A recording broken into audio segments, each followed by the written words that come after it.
So what are the lessons or the blessings of Ramadan? We've talked about what we can do, but what do we get from it?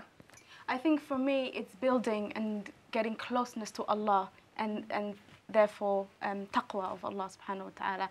But then also family unity for me, you know, we don't have quality time with family anymore. But for that month, I think everyone makes that little effort to sit around the table and have iftar together. And, you know, after that, go to the mosque together, read with your mom, make dhikr together, wake up. Who would wake up like 3 o'clock in the morning and have a meal together?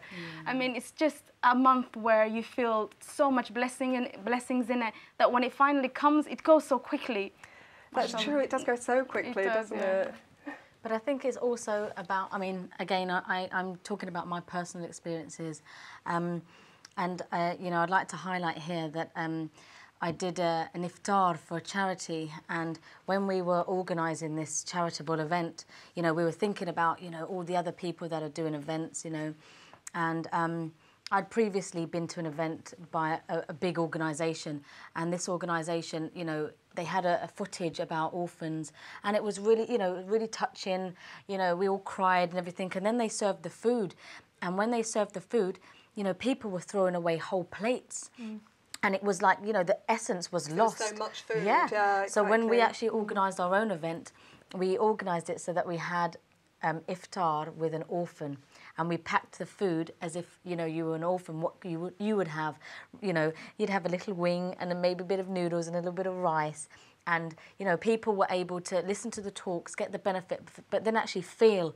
I also remember going to another iftar, and you know, this lady, she wanted to have the blessings, but then all she had was, you know, a few dates and a bit of, you know, carrot sticks, and that's all she had. And some people walked out because they was expecting this big meat and curry, you know. So I think, you know, the lessons and the blessings that we can take from Ramadan has to be, you know, to improve ourselves and to get better, but also, you know, to actually, you know, learn from others as well. And remember those that aren't as fortunate as ourselves and have less. Just to have that meal just before iftar, you know, the food that we take for granted. Nowadays we get hungry and we're just a shop away. Whereas there's people living there who haven't eaten for days and they don't know when they will eat. SubhanAllah. It's just to get that feeling how lucky we are, unfortunately. Exactly. So what ideas do you have for making Ramadan a really special time for children, and how can we encourage them? You know, what are the rules about what age they start fasting, etc.? Anisa? Well, for me, you know, Ramadan is a time where it's a little bit sad because, you know, most of the Ramadans have been just me and my 2 girls.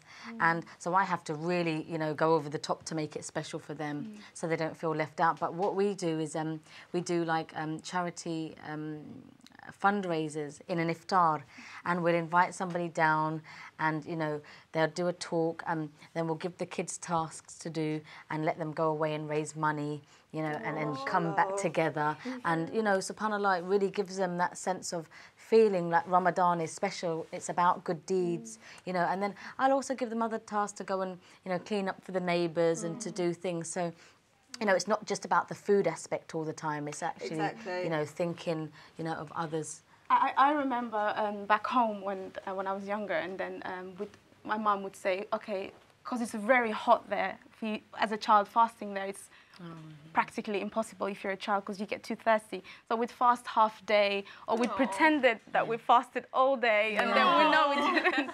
So it was a good practice, yeah. When I was younger, I was actually I was given £5 when I fasted for the day. But there no like, you know, tips for the youngsters out there. But, no, I don't want to encourage that. No, but it was actually, in one sense, it was encouraging because I was like, wow, I've earned it, you know. And in one sense, for us adults, that's how we should feel like when we're fasting, that Allah is rewarding us in some sort of way. It's an achievement. So yeah, it is an achievement. You can do things like sticker charts, you know, to make them feel that their sense of achievement. You know, do something that they can, every time they fasted, give them a gold star if they did half a fast. You know, a silver star. So and make that helps. Eid al-Fitr really special, something to look forward to. Celebrate.